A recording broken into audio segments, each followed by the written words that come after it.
दिल्ली में रहने वाले राकेश खत्री बर्ड्स के लिए घोंसले यानी नेस्ट्स बनाते हैं, जिससे कई लाखों बर्ड्स को उनका घर मिलता है और वो शहर में रह पाती हैं। पर राकेश जी बर्ड्स के लिए घोंसले क्यों बनाते हैं, इससे उनको क्या बेनिफिट मिलता है और अभी तक कितने घोंसले वो बना चुके हैं। हम सबको याद होगा कि कैसे बचपन में हमारे घरों के आसपास बर्ड्स आती रहती थी, पर फिर पेड़ कटते गए और बिल्डिंग्स, फैक्ट्रीज, इंडस्ट्रीज कंस्ट्रक्ट होती गईं। और क्योंकि बर्ड्स अपना घोंसला ज्यादातर पेड़ पे ही बनाती हैं, तो बर्ड्स सिटीज से विलेजेस की तरफ जाके बसने लगी। हम सब ने इस प्रॉब्लम को नोटिस किया, पर राकेश जी ने इस प्रॉब्लम को सिर्फ नोटिस ही नहीं किया, बल्कि इस प्रॉब्लम को सॉल्व करने की रिस्पॉन्सिबिलिटी उठाई। मेरा बचपन पुरानी दिल्ली की गलियों में बीता। मकानों के अंदर खूब झरोकेदार मकान होते थे, हवा के आने जाने के लिए छोटे छोटे रोशनदान भी होते थे, जिनसे अच्छे अच्छे बर्ड्स अंदर आके अपने घोंसले बनाया करते थे। पंखों के जो कोठर होते हैं उसमें और स्विच बोर्डों के अंदर घर बनाया करती थी। तो मेरे घर के बड़े बूढ़ों की पहली इंस्ट्रक्शन यही होती थी कि पंखा ज्यादा नहीं चलाओगे, अगर चिड़िया कट गई तो तुम्हारे कान काट दिए जाएंगे। और तब से ही राकेश जी ध्यान देने लगे कि उनकी वजह से किसी भी चिड़िया को कोई भी नुकसान ना पहुंचे। पर फिर जब राकेश जी पुरानी दिल्ली से अशोक विहार जाके शिफ्ट हो गए, तो उन्हें एक बहुत बड़ा चेंज एक्सेप्ट करना पड़ा। अशोक विहार में जहाँ पहुंचे तो हमने धीरे धीरे देखा डेवलपमेंट इतनी तेजी से शुरू हो गई थी, पेड़ कटते जा रहे हैं, मकान बनते चले जा रहे थे और चिड़िया दिखनी बिल्कुल बंद हो गई थी। मकानों में कोई भी ऐसी जगह नहीं होती थी जहाँ चिड़िया अपना घर बनाए। अब क्योंकि राकेश जी का जुड़ाव बचपन से ही चिड़ियाओं के साथ काफी था, तो उन्होंने डिसाइड किया कि वो बर्ड्स को वापस बुलाने के लिए खुद अपने हाथों से घोंसले बनाएंगे। तब तक साउथ से हरा नारियल पीने के लिए बहुत दिल्ली में आने लगा था और मैं जगह जगह देखता था कि ढेर लगे रहते थे, लोग पी के उसको फेंक जाते थे। तो एक दिन हमारे ग्रुप ने एक छोटा सा प्रोग्राम बनाया, हम 10-12 नारियल वहां से उठा के ले आए, उसके मुंह को थोड़ा सा बड़ा करा, उसके अंदर खूब सारे अखबार डाल दिए, उसके चारों तरफ एक फेविकोल की हल्की सी लेयर और आटे की लेई मिला के बनाई और उसके ऊपर कूलर की जो साइड की घास होती है वो चिपका दी, उसको सुतली से बांधा, उसके आगे एक दातुन का ऐसे डंडी सी लगा के और उसको हमने पेड़ के ऊपर टांग दिया। फिर राकेश जी और उनके कुछ दोस्त उस घोंसले को देखने लगे, पर एक भी चिड़िया उसमें नहीं आई। आसपास के लोग उनका मजाक भी उड़ाने लगे, जिस बात से राकेश जी बहुत डिसअपॉइंटमेंट हुई। लोग कहते थे, अरे भाई चिड़िया अपना घर खुद बनाती है, आपके बनाए हुए घर में क्यों आएगी। बड़ा बुरा लगता था, लेकिन मन में यह था कि नहीं, ये करना तो है। राकेश जी फेलियर से डरे नहीं और ना ही उन्होंने लोगों की बात सुन के अपना डिसीजन चेंज किया, बल्कि इस चीज ने उन्हें और मोटिवेट किया और वो सुबह से लेकर शाम तक इस प्रॉब्लम का सॉल्यूशन ढूंढने लगे।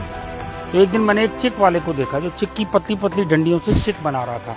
विचार कौंधा कि यार ये चिक की डंडियों से बहुत कमाल हो सकता है, और वो चिक की डंडियां हमने उससे ले ली खूब सारी और उनको खूब राउंड शेप में करा, उसको धागों से बांधा, उसमें एक छोटी सी चूड़ी लगाई, चूड़ी लगा के जब वो ग्लोब की शेप में बन गया, उसके ऊपर टाट पट्टी जो होती है वो लगाया, उसको ऊपर से रस्सी से बांधा, उसमें एक छोटा सा छेद किया और उसके ऊपर नारियल का पूरा जूट लगा दिया।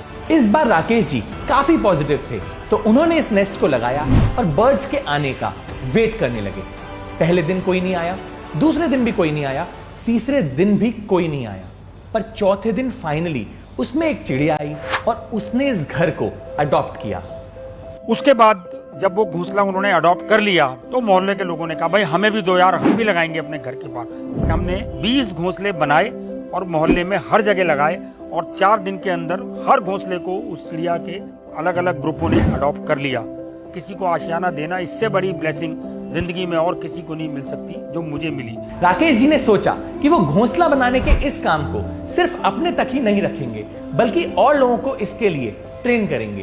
तो मैंने स्कूल्स के साथ काम करना शुरू करा, वर्कशॉप का, कॉर्पोरेट्स ने बुलाना शुरू करा, धीरे धीरे RWs ने बुलाना शुरू करा। 80 साल से लेकर के 6 साल तक के बच्चों ने हमारी वर्कशॉप अटेंड करी और सबसे ज्यादा खुशी उनको तब होती है कि आपके बनाए हुए किसी आशियाने के अंदर किसी दूसरे ने आके अपनी जगह बनाई, उसमें अपने बच्चे दिए, बच्चे देने के बाद जब उड़ गए तो दूसरे किसी पंछी ने उसको अडॉप्ट कर लिया। राकेश जी अभी तक 2,50,000 बच्चों, बड़ों और बूढ़ों को घोंसला बनाने की ट्रेनिंग दे चुके हैं, जिससे कुल मिला के 1,25,000 घोंसले उन्होंने खुद या फिर उनकी ट्रेनिंग की वजह से बनाए गए हैं। अभी इस साल वर्ल्ड बुक ऑफ रिकॉर्ड ने उसके अंदर हमारे 1,25,000 घोंसलों का सर्टिफिकेशन जारी किया है। लिम्का बुक में 2 बार हमारा नाम है। हाउस ऑफ कॉमन्स लंदन के अंदर हमें ग्रीन एप्पल अवार्ड मिला, जो कि स्पैरो कंजर्वेशन के लिए बेस्ट था। ताइवान से सुपर मास्टर ने हम लोगों को इस साल कंपैशन का बेस्ट प्राइज दिया। 2019 में मैकमिलन कंपनी ने हमारी कहानी को पूरी चैप्टर के तौर पर छापा। जीते जी राकेश जी का नाम एक चैप्टर में आ गया जिसे बच्चे पढ़ते हैं। इससे बड़ी अचीवमेंट राकेश जी को कोई नहीं लगती। इसके बाद राकेश जी ने कई तरह के घोंसले बनाए, पर उनका सबसे स्पेशल जूस के वेस्ट टेट्रा पैक्स को रिसाइकिल करके बनाए, जिससे दुनिया में वेस्ट रिड्यूस हो सके। Isn't that amazing? Also Rakesh ji की स्टोरी ने हमें काफी इंस्पायर किया, इसीलिए उनकी स्टोरी हम आपसे शेयर कर रहे हैं। This is not a paid promotion. तो अगर आपको भी राकेश जी की स्टोरी ने इंस्पायर किया है तो इस वीडियो को शेयर करके ज्यादा से ज्यादा लोगों को इस बारे में बताइएगा।